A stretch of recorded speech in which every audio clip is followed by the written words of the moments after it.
ملتمس ہوں خطیب اہل بیت مبلغ اسلام جناب علامہ سید محمد ابصار علی نقوی صاحب سے رونق افروز منبر ہوں اور فضائل و مصائب محمد و آل محمد علیہ السلام استغفر اللہ ربی واتوب الیہ. اعوذ باللہ من الشیطان الرجیم. بسم اللہ الرحمن الرحیم. الحمد للہ الذی لم یتخذ صاحبۃ ولا ولدا ولم یکن لہ شریک فی الملک ولم یکن لہ ولی من الذل وکبرہ تکبیرا.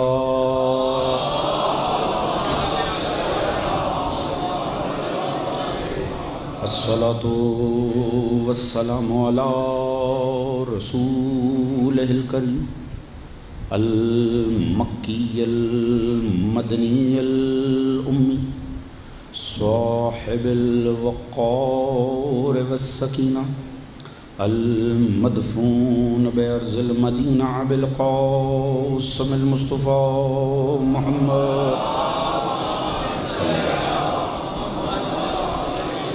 وعلى آلہ الطیبین الطاہرین المظلومین المعصومین الذین اذهب اللہ عنہم الرجس وطہرہم تطہیرا.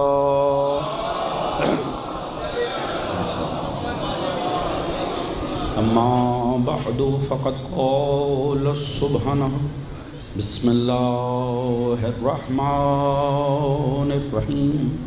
انما یرید اللہ لیذہب عنکم الرجس اہل البیت ویطہرکم تطہیرا.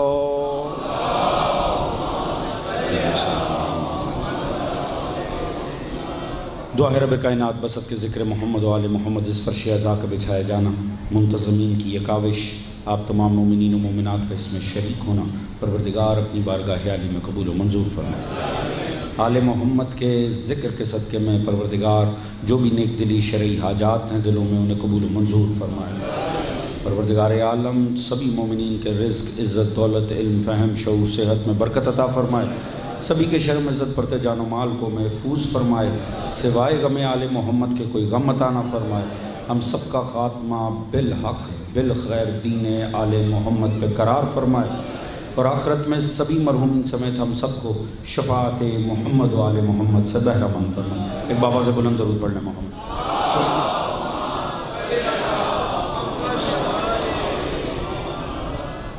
اجازت ہے جی بات کا آغاز کریں. حضرت سامعین تاخیر کے لیے معذرت. انشاءاللہ جو وقت آج تاخیر ہوا اسے کل میری کوشش ہوگی کہ برابر کر دیا جائے. سلسلہ حضرات حدیث قصہ کے عنوان پر یہ آج کی ہماری 8ویں نشست ہے. گزشتہ 7 شبوں میں کچھ عرائض آپ حضرات کی گوش گزار کی. امید ہے کہ اس کا کوئی نہ کوئی خاکہ آپ کے ذہنوں میں انشاءاللہ محفوظ ہوگا. حضرات ہم دیکھتے ہیں کل بات کا آغاز یہاں سے ہوا تھا. یہ در مقدر بدل دیتا. یہاں آیا کسی اور حیثیت سے جاتا جاتے ہوئے حیثیت ہی بدل جاتی. عجب معجزہ ہے آل محمد کا. وہ چادر جو وجود سیدہ کے لیے بھی کافی نہ تھی. میں کسی تمہید کے مرحلے سے گزر ہی نہیں رہا کیونکہ وقت مختصر ہے. آپ حضرات کی سماعتوں پر اعتماد کرتے ہوئے پہلے جملہ عرض کرنے جا رہا ہوں. تعجب کی بات ہے وہ چادر جو وجود سیدہ کے لیے بھی کافی نہ ہے آج اس میں 5 ہستیاں سما گئی. توجہ فرما رہے ہیں. اور تب بھی اتنی وسعت ہے کہ ملائکہ آسمانی بھی داخل ہونے کی اجازت چاہ رہے ہیں. توجہ فرما رہے ہیں جی. لطیف ذہن ہیں نفیس طبیعتیں ہیں انشاءاللہ لطف آئے گا. حضور کمال یہ دیکھیے وہ چادر جو وجود حضرت سیدہ کائنات کے لیے بھی کافی نہ تھی رسول خدا اوڑھ کر بیٹھ گئے آپ کے وجود پر کامل آ گئے. جبکہ رسول قداور شخصیت ہے بظاہر بھی. رسول کے بعد مولا امیر رسول تو ہر رخ سے ہی قداور تھے باہر. تو مولا امیر وہ بھی داخل چادر ہو گئے، حسن بھی داخل، چونکہ داخل چادر ہوں، اجازت لی ہے کہ ہم داخل ہو جائیں۔ داخل ہونے کا مطلب ہے اس کے نیچے سما جانا، توجہ ہے جی، یعنی اس کے نیچے آ جانا۔ اب رسول ہی لے کر بیٹھ جاتے تو کافی تھا، مگر مولا امیر بھی ساتھ میں داخل ہو گئے، چادر نے انہیں بھی بیچ میں لے لیا۔ حسن آئے ہیں، اجازت لی ہے، داخل چادر ہوئے ہیں، چادر کے اندر داخل ہوئے ہیں، چادر نے انہیں بھی سما لیا ہے۔ حسین آتے ہیں، اجازت لیتے ہیں، میں چادر میں داخل ہو جاؤں، انہیں بھی اجازت ملتی ہے، وہ بھی داخل ہوتے ہیں۔ سیدہ بھی آ کر اجازت دیتی ہیں، میں چادر میں داخل ہو جاؤں، انہیں بھی اجازت ملتی ہے، وہ بھی داخل ہوتی ہیں۔ اس چادر کو ہو کیا رہا ہے؟ توجہ فرما رہے ہیں جی؟ یہ چادر جو وجود سیدہ کے لیے بھی کافی نہ تھی، اس میں 5 ہستیاں سما چکی ہیں، اور جبرائیل خدا سے کہہ رہا ہے میں بھی چھٹا نہ ہو جاؤں، یعنی اسے اس چادر میں ابھی بھی وسعت دکھائی دے رہی ہے۔ تو حضور آخر یہ چادر کا مسئلہ کیا ہے؟ ہاں اگر کپڑے کی چادر ہو تو کپڑے کی چادر اپنی ایک حدود رکھتی ہے، اس میں ہر کوئی داخل نہیں ہو سکتا۔ ایک ہی وجہ سمجھ میں آتی ہے، توجہ میری طرف، توجہ، ایک ہی بات سمجھ میں آتی ہے، یہ چادر چادر عصمت تھی، یہ چادر چادر طہارت تھی، جتنی طہارت بڑھتی چلی جا رہی تھی چادر کا وجود بڑھتا چلا جا رہا۔ جزاک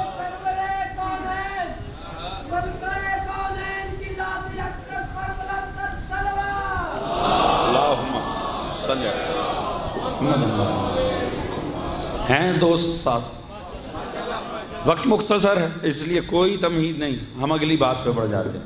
دیکھیے کل میں نے عرض کیا رسول خدا نے قوم ابیت الجمنہ الی السماء فقال اللہم ان ہؤلاء اہل بیت احاصتی وعامتی لحمہم لحم دمہم دمی یولمونی ویولمہم ویحزننی ما یحزنہم انا حرب لمن حاربہم وسلم لمن صالمہم وعدو لمن عاداہم ومحب لمن۔ رسول خدا فضائل پڑھتے جا رہے ہیں، یہ میرے خاص ہیں، میرے حامی ہیں، میرے ناصر ہیں، میرا لہو ہے، میرا گوشت ہے۔ کل کی تقریر ذہن میں ہے نا جی؟ لہو اور گوشت، حضور یہ وہ تعلق ہے جو آل کا نبی کے ساتھ ہے۔ لفظ اہل بیت کی تعریف میں ہونے کے لیے لازمی ہے کہ لحمہم لحمی دمہم دمی ہو جائے امام۔ تو حضور معاملہ یہ ہے، اب اس کی جو روایتیں ہیں نا جو عالم اسلام کے پاس ہیں، ایک یہ ہے جو ہم جسے پڑھنے کے عادی ہیں، جناب جابر والی روایت، یہ ہم پڑھنے کے عادی ہیں۔ اس کے علاوہ اس کی کراویہ جناب ام سلمہ بھی تو ہیں، جناب ام سلمہ عینی شاہد ہیں۔ اور میں نے عرض کیا تھا اہل سنت میں علماء کی تحقیق ہے کہ 41 ترک ہیں اہل سنت کے پاس، 34 ترک ہیں مکتب تشیع کے پاس، یعنی اس واقعہ حدیث قصہ کی زیادہ سندیں حضرات اہل سنت کے پاس ہیں۔ حضرات اہل سنت میں ایک صحابی رسول ہے، 2 ازواج ہیں جن سے حدیث قصہ کے واقعہ کو لیا، یقیناً جزویات کا فرق ہے، مگر واقعہ اس حد تک کہ پیمبر داخل بیت سیدہ ہوئے، چادر اوڑھ کر بیٹھے، مولا حسنین آئے اور چادر میں داخل ہوئے، مولا امیر آئے، جناب سیدہ آئیں اور نبی نے اس چادر کو تھام کے کہا اللہم ان ہؤلاء اہل بیتی۔ یہ واقعہ اور اس کے بعد آئے تطہیر نازل ہوئی، اس حد تک واقعہ پوری امت کا اتفاق ہے، یعنی ایسا نہیں ہے کہ کسی کو انکار ہے، یہ واقعہ نہیں ہوا۔ اسی لیے تو میں نے عرض کیا تھا ٹرم بنائی گئی اہل بیت حدیثی، وہ اسی کی بنیاد پر بنائی گئی ہے، وہ جابر کی روایت کی بنیاد پر نہیں ہے۔ وہ 2 ازواج ہیں، حضرت عائشہ، حضرت ام سلمہ، ان 2 نے روایت کی ہے اس سٹنگ کی، اس نشست کی جو پنجتن پاک کی ہوئی ہے رسول کی۔ اس کے علاوہ ایک صحابی رسول ہے، اس نے بھی ازواج سے ہی، وہ تھوڑی دیکھ رہا تھا، ازواج پیمبر سے اس نے بھی پوچھا، لہٰذا یہ 3 ان کے ہاں روایتیں ہیں۔ اچھا اب یہ 4تھی روایت ہے جابر والی۔ لطف یہ ہے آپ روایتوں کو ساتھ ساتھ رکھیں، روایتیں اکٹھی آگے بڑھتی، ہر روایت یہیں سے آغاز ہوتی ہے پیمبر داخل بیت سیدہ ہوئے، کسی نے بیت بدلا نہیں ہے۔ بڑا لطف آئے گا اگر بات پہنچی تو، کسی نے بیت نہیں بدلا، بیت سیدہ کا، اسی لیے میں نے عرض کیا تھا علیہ ابی رسول اللہ، میری طرف آئے ہیں، کسی اور کے گھر نہیں آئے ہیں۔ تو حضور بیت سیدہ کرا، اس کے بعد آپ وہ تینوں روایتیں جو مختلف ماخذوں میں اہل سنت کے ہیں ان کو دیکھیں، اور مکتب تشیع نے جو جابر سے روایت زیادہ کی ہے اس کو دیکھیں، ہر کسی نے یہی لکھا حسنین آئے، داخل چادر ہو گئے، کسی نے کوئی بچہ بدل نہیں لیا۔ توجہ ہے جی، کہیں سے گھومتا گھماتا عبداللہ ابن زبیر نہیں آیا، کہیں سے ہوتا ہوا کوئی اور عبداللہ نہیں آیا، عبداللہ بہت تھے، توجہ فرما رہے ہیں جی، کوئی اور نہیں آیا، آئے تو حسنین ہی آئے چادر میں۔ اب اس کے بعد جناب سیدہ کائنات ہی آئے، مولا امیر آئے، مولا امیر داخل چادر، کسی نے کسی اور کے لیے کوئی روایت نہیں کی۔ اس کے بعد جناب سیدہ کونین تشریف لائیں، آپ داخل چادر ہوئیں، کسی کو اس بات پہ شک نہیں ہے۔ یعنی یہاں تک ساری روایتیں اکٹھی بڑھ رہی ہیں۔ اس کی وجہ ایک ہی سمجھ میں آتی ہے، کیونکہ اگر اس دور کے معاملات کو دیکھا جائے نا تو یقیناً جو دیکھ رہا ہے وہ آگے سنا رہا، یقیناً ازواج پیغمبر بھی دیکھ رہی تھی کیا معاملہ چل رہا ہے، کیونکہ بعض علماء نے لکھا گھروں کی بناوٹ ہی ایسی تھی کہ حجرے تھے، صحن کامن تھا، جو صحن تھا نا وہ سبھی حجروں کو ایک ہی لگتا تھا، لہٰذا پتہ چلتا تھا کہ کیا معاملہ ہو رہا۔ بہرحال اس دور کی کوئی بناوٹ ہوگی، ہمیں جزویات میں جانے کی ضرورت نہیں ہے، مگر جو جس نے دیکھا وہ واقعی ایمانداری سے بیان کر دیا۔ حضرت عائشہ بھی دیکھ رہی تھیں، جناب ام سلمہ بھی دیکھ رہی تھیں، وہ جو دیکھ رہی تھیں وہ بیان کر رہی تھیں۔ سیدہ تو بتا ہی رہی ہیں کہ میرے تو واقعہ پیش آیا ہی آیا ہے، مگر انہوں نے بھی دیکھا، رسول آئے چادر اوڑھی بیٹھ گئے، حسن آئے چادر میں داخل ہوئے، حسین آئے چادر میں داخل ہوئے، علی آئے چادر میں داخل، پھر سیدہ جا کے چادر میں داخل۔ انہوں نے واقعی ایمانداری سے امت کو بتا دیا، اے اہل امت، آئے حسنین تھے، آئے علی تھے، آئی سیدہ تھیں، چادر نبی اوڑھ کے بیٹھے، یہ سب چادر میں داخل ہو گئے، آئے تطہیر آ گئی۔ کیا ہی عظمت کی بات ہے، انہوں نے ایک شخصیت ادھر سے ادھر نہ کی۔ اچھا یہ روایت چل رہی ہے، یہاں تک سیدہ بھی سنا رہی ہیں، ازواج پیغمبر بھی سنا رہی ہیں، یہاں جب آ کر بات تمام ہوئی نا، رسول نے فرمایا اللہم انا ہؤلاء اہل بیتی، اب یہاں آ کر بات، اور اللہ ان کو خاص کر مخصوص کر، یہاں تک جب تک نبی فرما رہے تھے، میں نے جس نقطے کے لیے محنت کی ہے اتنی دیر، اب مجھے وصول کرنا، میں پوری توجہ چاہوں گا۔ حضور یہاں تک ساری امت نے ایک سا سنایا، اب ازواج خاموش ہیں اور سیدہ کہہ رہی ہیں جابر فقال عز وجل یا ملائکتی و یا سکان سماواتی انی ما خلقت سما مبنیتا ولا عرضا مدھیتا ولا قمرا منیرا ولا شمسا مضیئتا ولا فلکا یدور ولا بحر یجری ولا فلکا یسری الا فی محبت ہؤلاء الخمسۃ الذین هم تحت الکتاب۔ اللہ نے کہا سن جابر، جیسے ہی میرے بابا نے بات تمام کی وہاں عرش پہ اللہ نے شروع کر دی۔ اللہ جانے ذہن کہاں بیٹھے ہوئے ہیں حضور، میرے ساتھ ہیں کہ نہیں ہیں؟ یہ سیدہ نے بتایا۔ اب حضرت عائشہ یہاں خاموش ہیں کہ جہاں نبی کی بات تمام ہوئی وہ خاموش ہو گئیں، یہاں جناب ام سلمہ خاموش ہیں، جہاں مصطفیٰ خاموش ہوئے ام سلمہ خاموش ہو گئیں، مگر سیدہ کہہ رہی ہیں جابر سن، جب نبی چپ ہوئے اللہ بول پڑا اور کہا رہنے والے ملائکہ آسمانوں کے اور میرے ملائکہ سنو، میں یہ آسمان نہ بنا تھا، میں یہ زمین نہ بنا تھا، میں یہ سورج اور چاند نہ ٹانگتا، میں یہ بحر و بر نہ بنا تھا، نہ یہ آسمان جو دورہ کرتا ہے، نہ سمندر جو جاری ہے، نہ کشتی جو اس میں چلتی ہے، اگر یہ نہ ہوتے۔ توجہ ہے ذہن محترم، جو نقطہ آج کرنا میں اس پہ آپ کو لے کر آ رہا ہوں۔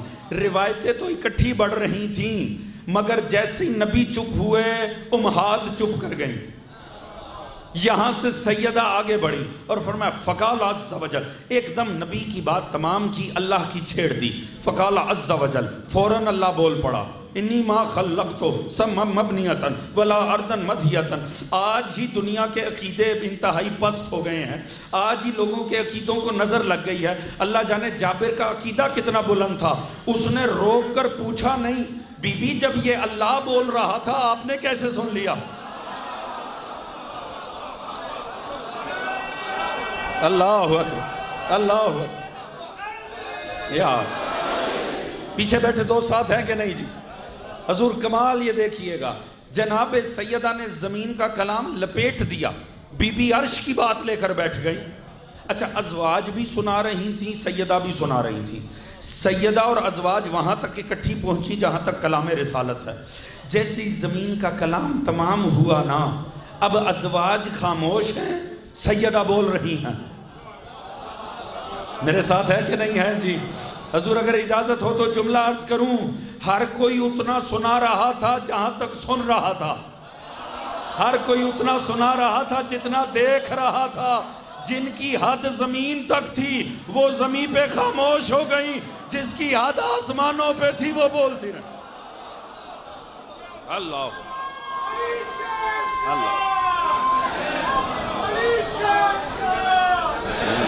سے نہ سمجھ سکے. جنہوں نے اب غالباً مجھے یاد نہیں ہے کہ میں نے وہ ایف ایس سی میں پڑھا تھا یا میٹرک میں پڑھا تھا، ایک ناول یہاں ہمیں کورس میں پڑھایا جاتا تھا، اولڈ مین اینڈ دا سی.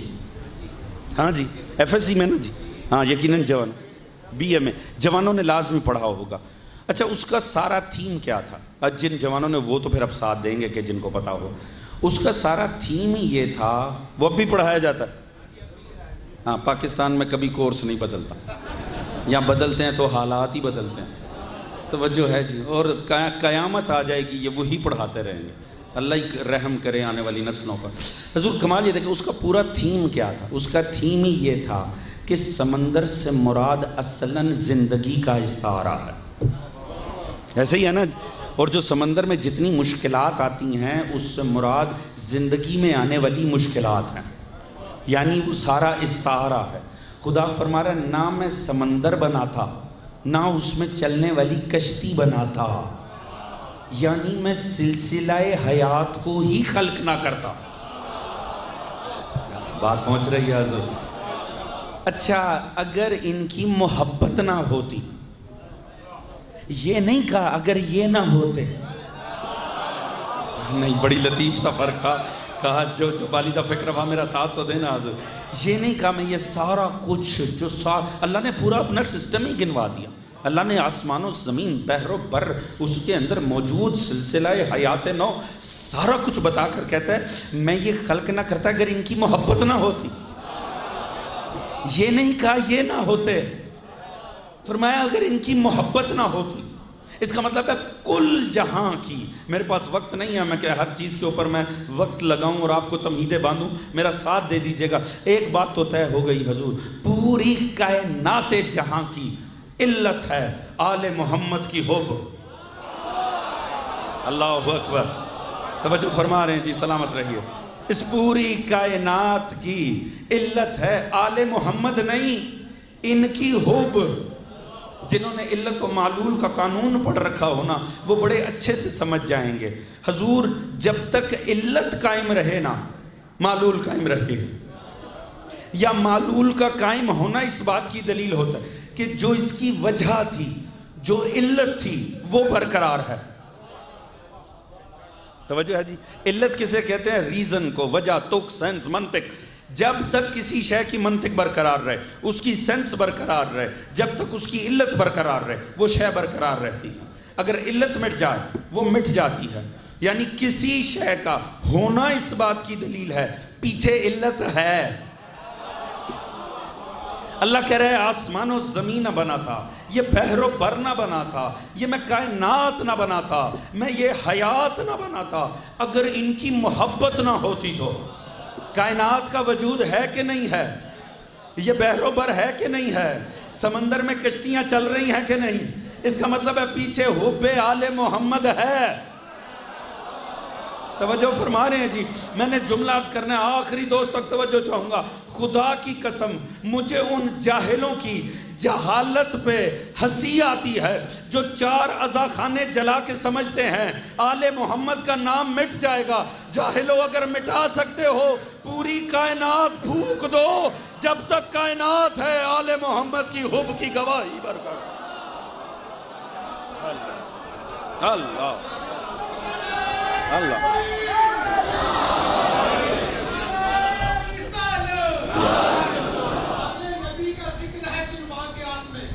سب ہاں بسم آل نبی کا ذکر ہے جن واقعات میں وہ واقعات ملتے نہیں اسلامیات میں. سبحان اور جن کے نام پہ بھیک بھی مانگتا نہیں فقیر وہ نام ڈال دیے دینی آدمی.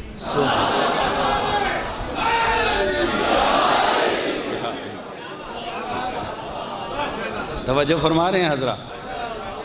حضور کیا کہنے خدا کی قسم. پروردگار فرما رہا ہے میں نہ آسماں بناتا نہ زمین بناتا، نہ میں بحر و بر جاری کرتا، نہ میں سلسلہ حیات قائم کرتا. اگر ان کی محبت نہ ہوتی تو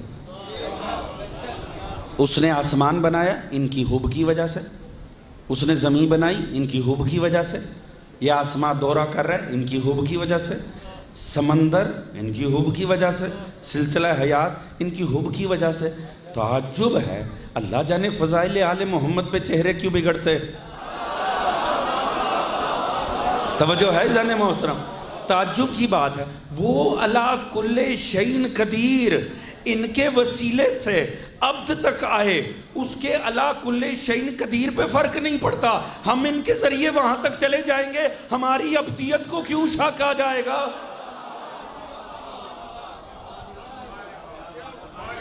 بات پہنچ رہی ہے.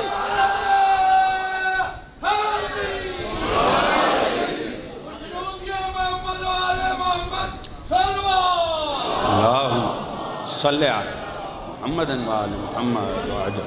توجہ فرما رہے ہیں حضرات، جہاں آل محمد کے فضائل کی بات آئی وہیں ہاضمے خراب ہو گئے، وہیں طبیعتیں بگڑنے لگیں.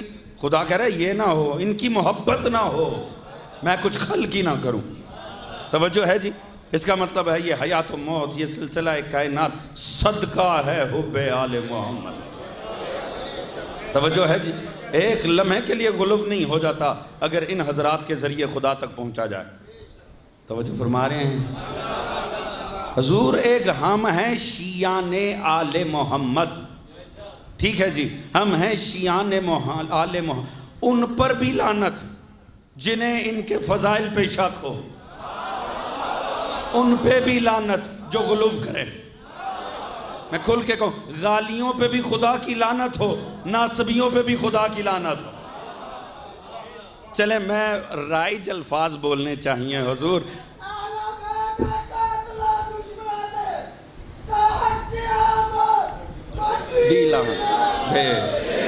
جزاک اللہ. توجہ فرما رہے ہیں حضرات. کمال یہ دیکھیے، پہلے میں نے دو ٹرمز استعمال کر دیں، غالیوں پہ بھی لعنت، ناصبیوں پہ بھی لعنت. یہ کتابی باتیں تھیں، اب پیچھے رہ گئی ہیں. چلیے میں رائج الفاظ کا استعمال کر دیتا ہوں. نصیریوں پہ بھی لعنت ہو، مکسروں پہ بھی لعنت ہو.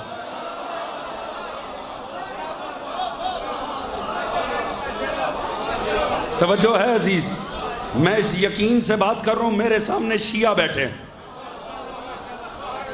توجہ فرما رہے ہیں جی. قصور کسی کا نہیں ہے، قصور میرا، بطور خطیب میرا قصور ہے. ہم خطبہ مجرم ہیں، ہم نے آپ لوگوں کو کنفیوز کر دیا. میں اپنے سے رکھ کے بات کا آغاز کروں تاکہ کسی کو پریشانی نہ. ایک ہم مجرم ہیں، معذرت کے ساتھ ایک شعراء مجرم. توجہ ہے جی. ہم نے عقیدوں کو پریشان کرنا شروع کیا ہوا ہے. نہیں تو مکتب آل محمد میں 1400 سال سے جتنا یہ مکتب واضح ہے، کائنات کا کوئی مکتب واضح نہیں. توجہ ہے جی. ہم لوگ دیکھیے سمجھیے گا، دنیا ذرا فضائل آل محمد کی بات آئے، شرک کے فتوے، یوں کرو گے تو شرک ہو جائے، یوں کرو گے تو شرک ہو جائے. اچھا میں بڑا پریشان ہوتا تھا، یہ عجیب مسئلہ ہے، کہاں جائیں؟ فضائل کی بات آئے تو شرک کے باب کھل جاتے ہیں، دوسری طرف جاؤ کفر کے باب. میں نے معصوم کا ایک فرمان پڑھا، خدا کی قسم دل باغ باغ ہو گیا. ہاں جی، اب میری اردو اتنی اچھی نہیں ہے مگر مجھے پتہ ہے یہ محاورہ بڑا لطیف ہے. دل باغ باغ ہو گیا. آپ کا بھی دل باغ باغ کر دوں اگر توجہ ہو تو. معصوم نے فرمایا، سادہ سا فرمان ہے، بالیدہ فکر افراد پر نہیں، اس کی وضاحت بھی نہیں بنتی. معصوم نے فرمایا یاد رکھو، عقیدہ توحید با مقدار عقل ہوتا.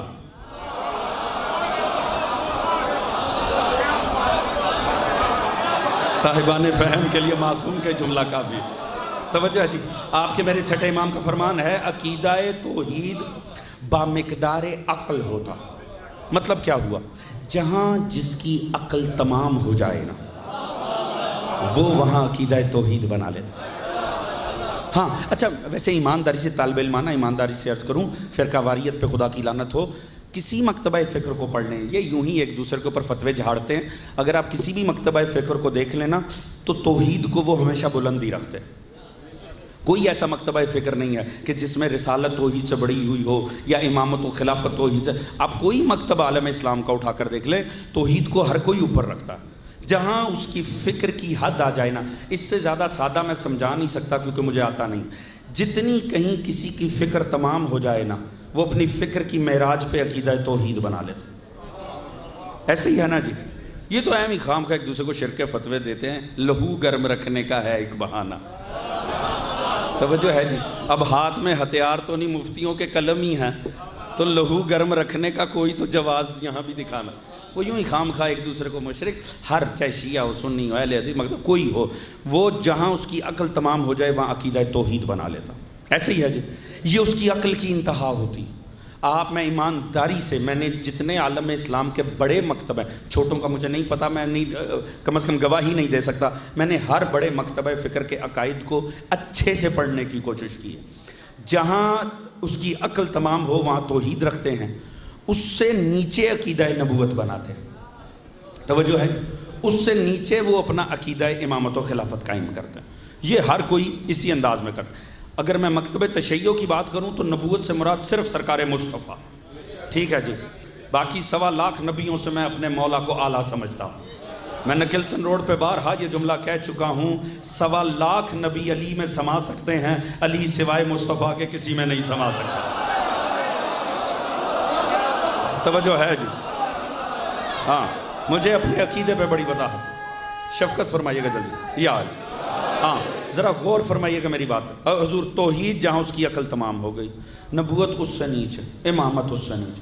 اچھا کیا اللہ نے ہر کسی کو ایک سی فکر بانٹ رکھی؟ یہاں پہ ابھی اگر ہم یہ جعفریہ کالونی میں ہم 500,000 افراد اکٹھے ہیں تو کیا ہم سب کے ذہن ایک جیسے ہیں؟ یہ میرے سامنے 500-700 دوستان نہیں بیٹھے ہوئے، 500-700 فکریں بیٹھی ہوئیں۔ اللہ نے ہر کسی کو ایک علیحدہ رزق فہم عطا کیا، ایسا ہے کہ نہیں ہے؟ کیوں فکریں مختلف ہیں؟ کیونکہ فکر پروان چڑھتی ہے علم کسب کر کے۔ ہر کسی کو ایک سا علم حاصل کرنے کا موقع نہیں ملتا، ہر کسی کے منابع علم مختلف ہوتے ہیں، لہٰذا چونکہ علم کی انٹیک مختلف ہوتی ہے لہٰذا فکریں الگ جگہ پر پہنچتی ہیں۔ توجہ ہے جی، لہٰذا ہر کسی کی فکر میں جو تفاوت ہے، جو فرق ہے، وہ نیچرل ہے، وہ قدرتی ہے، مگر ایک بات حتمی ہے، جہاں اس کی عقل تمام ہو وہ عقیدہ توحید بنا لیتا۔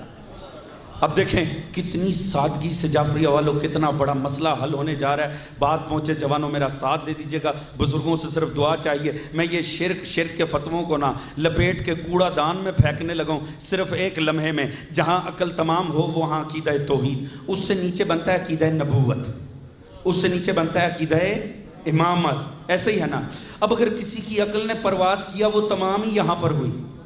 جو دوست مجھے دیکھ سکتے ہیں کم از کم وہ تو میرے ساتھ شامل ہوں گے، یقیناً اس کا نبوت کا عقیدہ اس سے نیچے، نبوت مصطفیٰ سے نیچے امامت۔ اب سمجھ میں آیا یہ شرک کے مسئلے کیوں ہوتے ہیں؟ جب یہ دیکھتا ہے نا جہاں میری توحید کھڑی ہے وہاں اس کی امامت ہے، وہ جاہل فوراً کہہ دیتا ہے یہ تو شرک ہو رہا ہے۔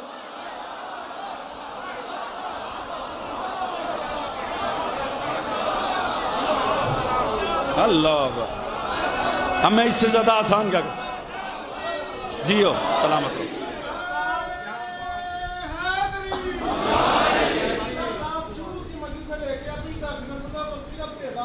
جزاک اللہ۔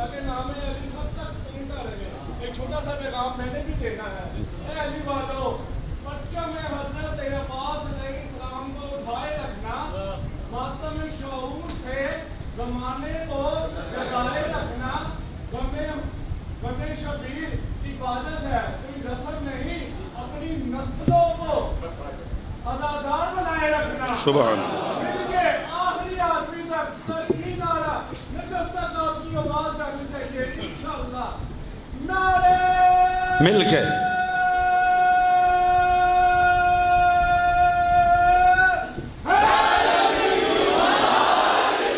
جزاک اللہ، جزاک اللہ۔ ساتھ ہے کہ نہیں دوستان؟ اب اس سے زیادہ میں آسان تو نہیں کر سکتا۔ اب سمجھ میں آئے یہ شرک کے فتوے لگتے کیوں ہیں؟ جو دیکھتا ہے نا جہاں میری توحید کھڑی ہے، اس کی تو امامت وہاں پہ ہے، وہ فوراً ہی کہاں اٹھتا ہے یہ تو شرک ہو رہا ہے۔ جاہل یہ کیوں نہیں دیکھتا جس کی امامت تیرے توحید کے لیول پہ کھڑی ہے اس کی نبوت کہاں ہوگی، اس کا خالق آل محمد کہاں ہو؟ توجہ ہے جانے موتا؟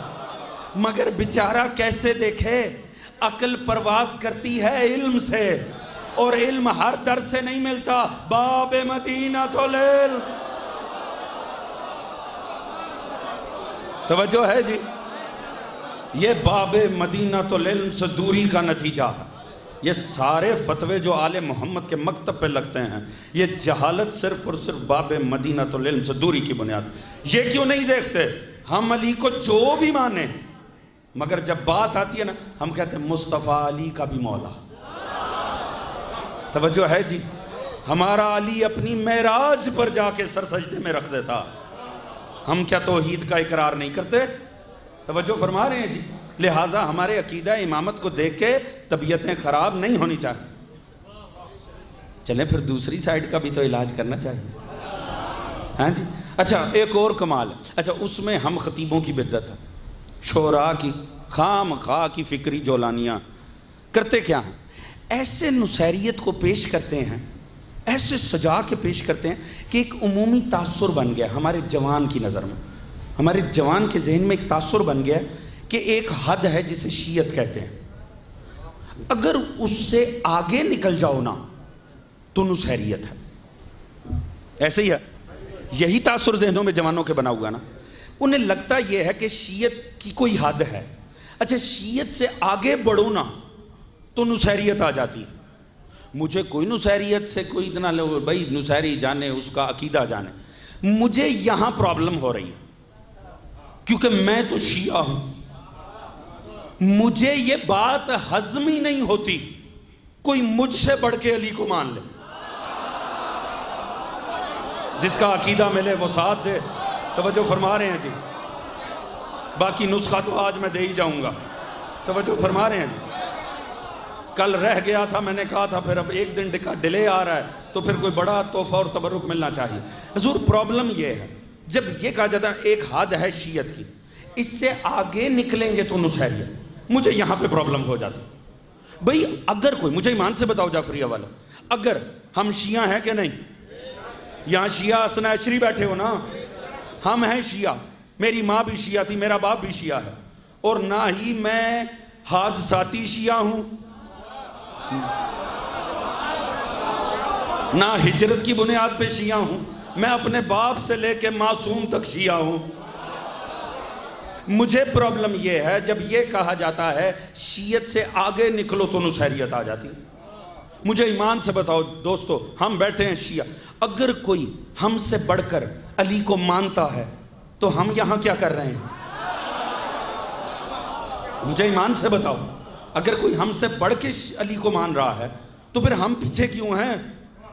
توجہ فرما رہے ہیں جی؟ مجھے بس اس بات پہ اختلاف ہے کہ جب یہ ذہن، میں نے اسی لیے خطیبوں سے بات کا آغاز کیا کسی دوست کو برا نہ لگے، توجہ فرما رہے ہیں؟ اچھا قصوروار صرف ہم نہیں ہیں، یہ نہیں ہے میں نے خود سے بات کا آغاز کیا تو آپ کو فوراً ہی عصمت کی ڈگری مل جائے۔ آپ وہ باکمال مجمع ہیں، آپ کے آگے 6 شعر شاعر اتنی محنت سے فضائل اہل بیت کے لے کر آتا ہے، پھیکی سی سبحان اللہ، پھیکی سی ماشاء، ایک شعر میں کہیں سے نصیری کا ذکر آ جائے ایسے پھڑکیں گے جیسے پتہ نہیں معرفت کے پہاڑی توڑ دیے ہیں اگلے۔ توجہ فرما رہے ہیں جی؟ یہ بھی شرک پسند ہونے کی دلیل ہے۔ توجہ فرما رہے ہیں جی؟ مجھے مسئلہ یہ ہے میرا جوان کا ذہن خراب ہو گیا، وہ یہ سمجھتا ہے ایک حد شیعت کی ہے، اس سے آگے نکلو تو نصیریت۔ کیوں؟ خطیبوں نے جملے ہی ایسے بولے ہیں، شعراء نے مصری ایسے کہے ہیں۔ یہاں مجھے اختلاف ہے۔ حضور یاد رکھیے گا، اگر کوئی شیعہ سے بڑھ کے علی کو مان رہا ہے تو شیعہ یہاں کیا کر رہا؟ توجہ ہے جی؟ قطعاً بھی نصیریت ہم سے آگے نہیں ہے، نصیریت جہالت کے گڑھے میں ہے۔ کیوں؟ مولا نے فرمایا جہاں جس کی حد پرواز ہو عقل کی تمام ہو جائے وہاں عقیدہ توحید بن جاتا ہے۔ مجھے ایمان سے بتاؤ میں اس جاہل کو اپنے سے آگے کیسے مان لوں جس کی ساری عقل آ کے میرے عقیدہ امامت پہ ہی تھک گئی؟ اللہ جانے کیا سن رہے ہو؟ توجہ فرما رہے ہیں جی؟ جن کی حد پرواز میرے عقیدہ امامت پہ تھم گئی، وہ کیا جانے علی کا مولا مصطفیٰ کیا ہے، وہ کیا جانے خالق علی کیا ہے۔ توجہ فرما رہے ہیں جی؟ نہ خام کا دوستو ایک مصرع اٹھا کے باہر پھینکو کلام سے۔ آج ہم نے اس جہالت، کبھی میں طالب علمانہ ذمہ داری سے عرض کروں، ائمہ معصومین کے سامنے کبھی ایسا نہیں ہوا کہ نصیریت کا ذکر آیا اور انہوں نے لعنت نہ بھیجی ہو۔ تعجب کی بات ہے، معصوم لب ہلائیں تو لعنت بھیجیں، میں مجلس چمکانے کے لیے تعریف کر دوں۔ توجہ ہے جی؟ حضور نمک حلالی ہوئی ہے جو آل محمد سے کی جائے۔ توجہ فرما رہے ہیں جی؟ اپنے جیسوں سے داد لینے سے کوئی بلند نہیں ہوتا، کمال یہ ہے آل محمد کہہ دے یہ ہمارا ہے۔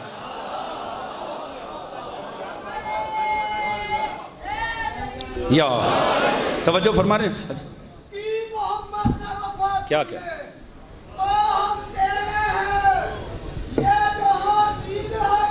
لو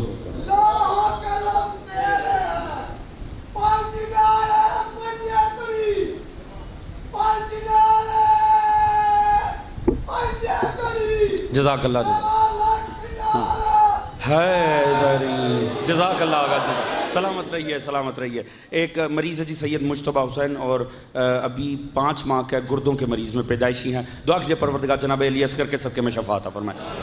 ذہن ساتھ ہے کہ نہیں ہے جی؟ حضور ہم ہیں شیعان آل محمد، ہمیں اپنے عقیدوں پہ فخر ہونا چاہیے۔ وہ بھی کیسا شیعہ جو اپنے شیعہ ہونے پہ ہی شرمندہ ہو؟ جائے جا کے کسی شرمندوں کا مکتب تلاش کر لیں۔ توجہ ہے جی؟ اپنے عقیدوں پہ فخر کریں جو آپ کو آپ کے آل محمد نے عطا کیے ہیں، ان عقیدوں پہ فخر کریں جو ابو الفضل عباس کا عقیدہ تھا، جو زینب عالیہ کا عقیدہ تھا، جو ابو ذر و سلمان کا عقیدہ تھا۔ توجہ فرما رہے ہیں جی؟ انہی عقیدوں پہ باقی رہیں جو 1400 سال پرانے ہیں۔ یہ جو 14 سال پہلے اپنے ممبروں پہ بنے، ان پہ نہیں آنا۔ توجہ فرما رہے ہیں جی؟ خدا را آل محمد کا عقیدہ اپنا، ہم شیعہ ہیں، ہمیں فخر اپنے شیعہ ہونے پہ ہونا چاہیے۔ اور حضور مسئلہ پتہ کیا؟ یہ نصیری اور ناصبی یہ دونوں اتنے بڑے لعین ہیں، میں ایک فرق ان کا بیان کروں، ان دونوں کا فرق کیا ہے؟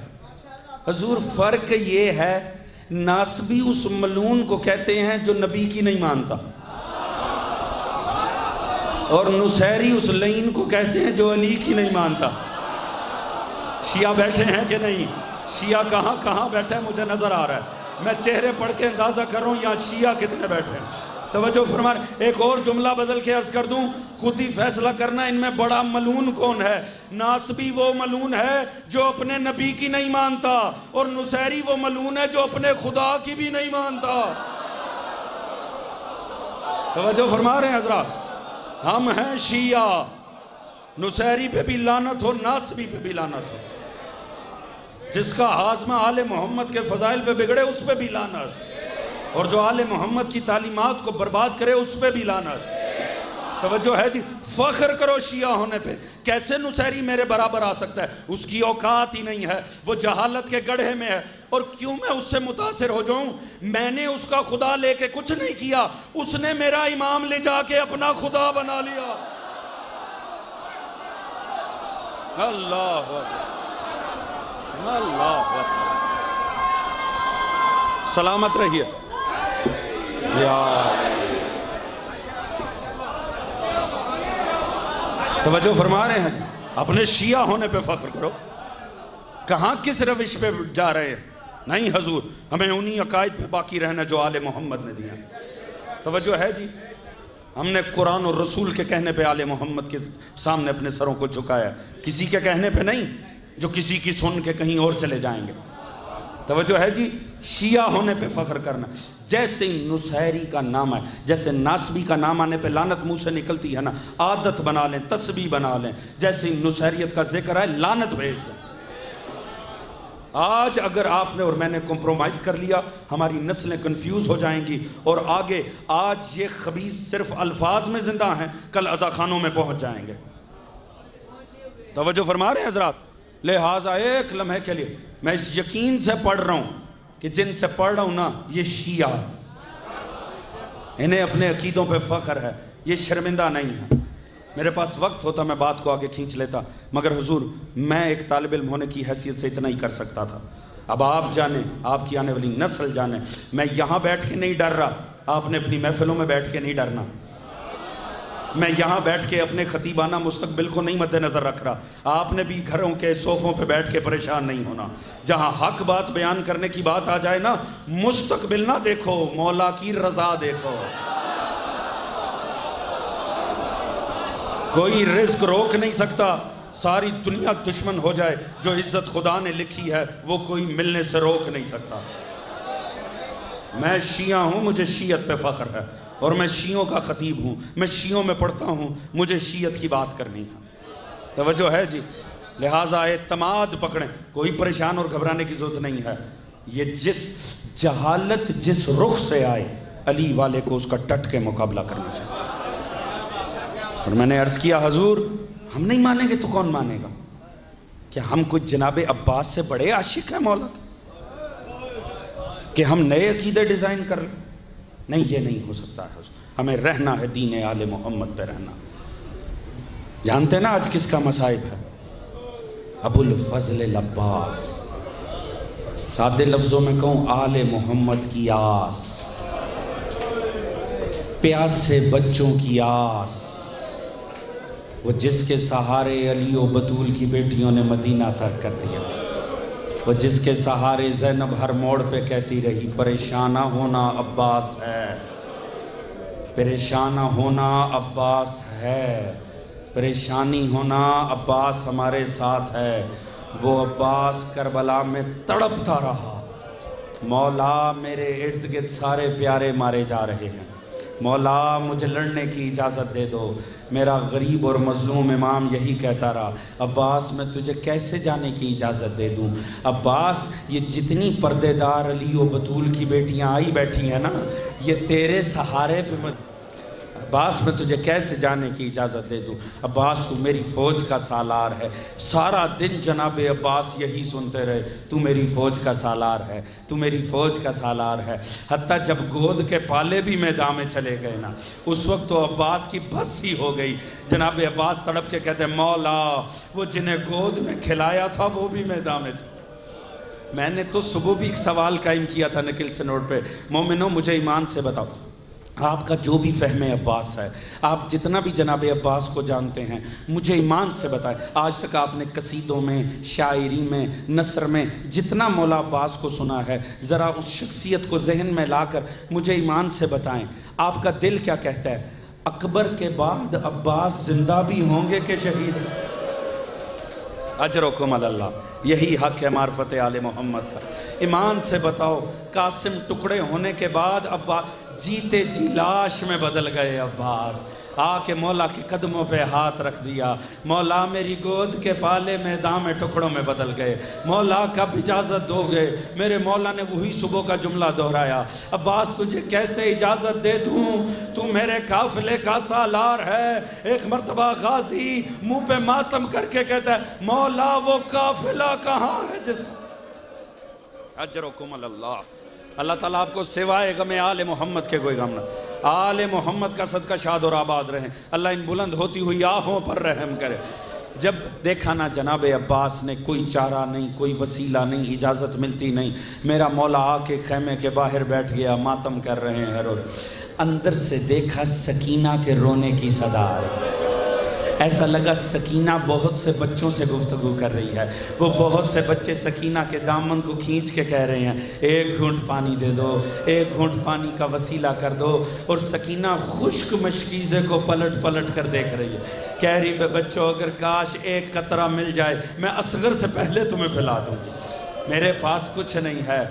جناب عباس کی آنکھوں میں چمک آ گئی، داخل خیمہ ہوئے، فوراً سکینہ نے دیکھا چچا میرا اصغر پیاسا مر جائے گا، چچا ایک گھونٹ پانی مل جائے۔ جناب عباس نے آگے بڑھ کے بھتیجی کو گود میں اٹھا لیا، چوما بھتیجی کو، کہا اچھا سکینہ وعدہ پانی لے کر آتا ہوں، مجھے اجازت دلوا دو بابا۔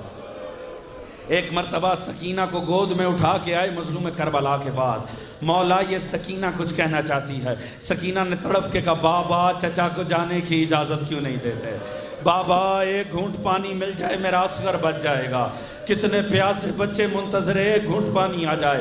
مظلوم کربلا پر کربلا میں جو چند بے بس ترین لمحے آئے ان میں سے ایک لمحہ آ گیا۔ ایک مرتبہ خشک مشکیزے کو دیکھا، ایک مرتبہ سکینہ کے مایوس چہرے کو دیکھا، ایک مرتبہ عباس کے امید بھرے چہرے کو دیکھا اور کہا سکینہ سوچ لینا تیرا 6 ماہ کا ہے میرا 32 سال کا ہے، یہ نہ ہو تیرا 6 سال کا بھی نہ رہے، یہ نہ ہو میرا 32 سال۔ اجرکم اللہ اجرکم، یہی حق ہے ابو الفضل العباس کو رونے کا، یہی حق بنتا ہے آل محمد کی مظلومیت۔ جزاک اللہ۔ حضور معاملہ یہ عباس کو اجازت ملتی ہے، میں مختصر کروں میرے پاس وقت نہیں ہے۔ جناب عباس آتے ہیں، جناب عباس نے لشکر اشقیاء کو اٹھا کر پھینکا ایک طرف، ایک ہاتھ میں نیزہ ہے ایک میں مشکیزہ ہے، داخل دریا ہوئے ہیں، بھرنا شروع کیا مشکیزہ بھر کے فارغ ہوئے، جناب عباس نے اپنے ہاتھ میں بچے پانی کو واپس الٹا دیا، کہا رہوار تو بھی تو سارے دن کا پیاسا ہے پی لے۔ ایسا لگا رہوار نے پلٹ کر دیکھا ہے جیسا کہنا چاہ رہا ہو مولا اگر آپ نہیں پی رہے کہ سکینہ پیاسی ہے میں کیسے ہونٹ لگا دوں، میں کیسے پانی پی لوں، آل محمد کے بچے پیاسے ہیں۔ میرا مولا پلٹا۔ ابن سعد لین کہتا ہے یاد رکھو اگر ایک گھونٹ بھی حسین کے خیمے میں پہنچ گیا، پیاسا شاید قابو آ جائے مگر ایک گھونٹ بھی پانی پہنچ گیا یہ قیامت تک ہم ان پہ قابو نہ پا سکیں گے، لہٰذا جو کرو پانی نہیں پہنچنا چاہیے۔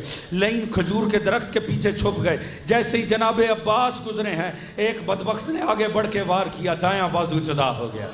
عباس نے ایک ہاتھ میں مشکیزہ پکڑا، علم کو سینے سے لگا لیا۔ علم اس لیے رکھنا ہے کیونکہ جانتے کتنی پیاسی نگاہیں اس علم پہ کھڑی ہوئی ہیں، ان کی آس یہ علم ہے، علم نہیں گرے گا در خیمہ پہ کتنے پیاسے بچے گر جائیں گے۔ جناب عباس آگے بڑھے، ایک لین نے چھپ کے حملہ کیا، دوسرا بازو قطع ہوا، اب مولا کی مجبوری بن گئی، زہرا کے لال نے علم چھوڑ دیا، دانتوں میں مشکیزہ تھام لیا، کہا رہوار کسی طرح پہنچا دے۔ ایک تیر آیا مشکیزے میں لگا، پانی گرا، دانتوں سے مشکیزہ چھوڑ دیا، کہا رہوار اب کچھ کر مجھے خیمے میں نہ لے کر جا، میں پیاسی سکینہ کے سامنے نہیں جانا چاہتا، اب ظالموں کی تلواریں ہیں وجود عباس ہے، اب ظالموں کے نیزے ہیں وجود عباس ہے۔ اب اس عالم میں جب عباس نے زین کو چھوڑا، عبد الرزاق مکرم لکھتے ہیں ایک عالم دین تھے کاظم بستی، ان کی عادت تھی وہ روزانہ صبح جا کے نا مظلوم کی زری پہ کھڑے ہو کے جناب عباس کے مصائب پڑھتے تھے، ان کی روز کی عادت تھی جناب عباس کے مصائب پڑھنے۔ ایک دن پڑھ کے گھر آئے، سوئے عالم خواب میں سیدہ کائنات آ گئی، کہا کاظم بستی تو میرے بیٹے کے مصائب کیوں نہیں پڑھتا؟ یہی حق ہے رونے کا آل محمد کے مارنے والا، یہی حق ہے اللہ آپ کے آنسوؤں کو رومال زہرا کا حصہ بنا دے، تو میرے بیٹے عباس کے مصائب کیوں نہیں پڑھتا؟ اس نے ہاتھ جوڑ دیے، اس نے کہا بنت پیغمبر میں نے تو جب پڑھے ہیں آپ کے بیٹے عباس کے مصائب پڑھے، فرمایا تو میرے بیٹے عباس کے مصائب ہی نہیں پڑھتا؟ کہا بی بی میں روزانہ پڑھتا ہوں۔ کہا کب پڑھتا ہے؟ تو نے کبھی رونے والوں کو یہ بھی بتایا کہ اگر کوئی سوار بھاگتے گھوڑے پر ہو اس کے شانے جدا ہو جائیں ماذا یطلق الارض، وہ زمین پہ کیسے آئے گا؟ میرا لال منہ کے بل زمین، ماتم عباس۔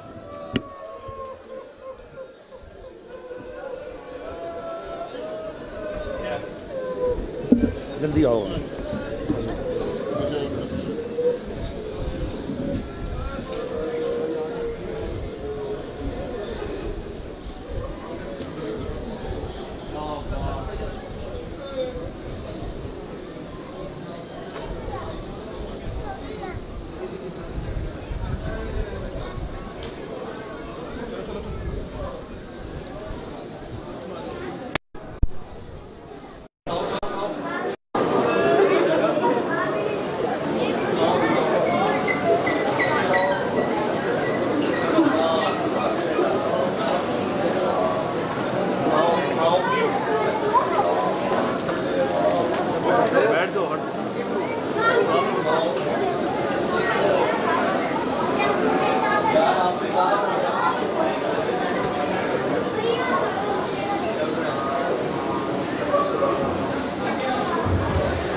کہا زینب نے یہ رو کر سنبھالو بیبیوں چادر سر عباس آتا ہے بلا لائے سکینہ کو کوئی زندان سے جا کر سر عباس آتا ہے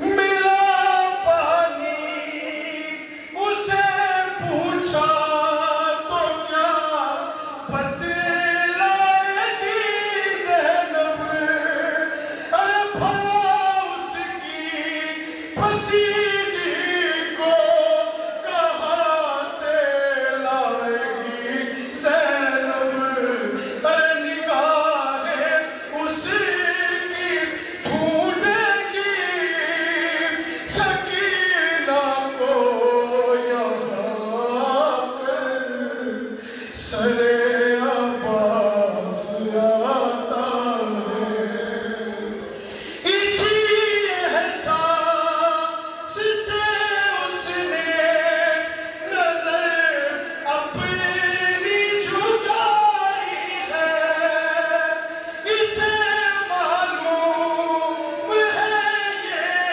کتنا غیرت مند بھائی ہے ارے چھپائے کس طرح زینب پڑے ہیں نیل شانوں پر سر عباس آتا ہے تکلم شامیوں کی عورتیں بھی روتی جاتی تھی علی کی بیٹیاں جلدی سے زخموں کو چھپاتی تھی ارے کھڑی تھی ہاتھ پھیلائے ہوئے خود زینب مضطرب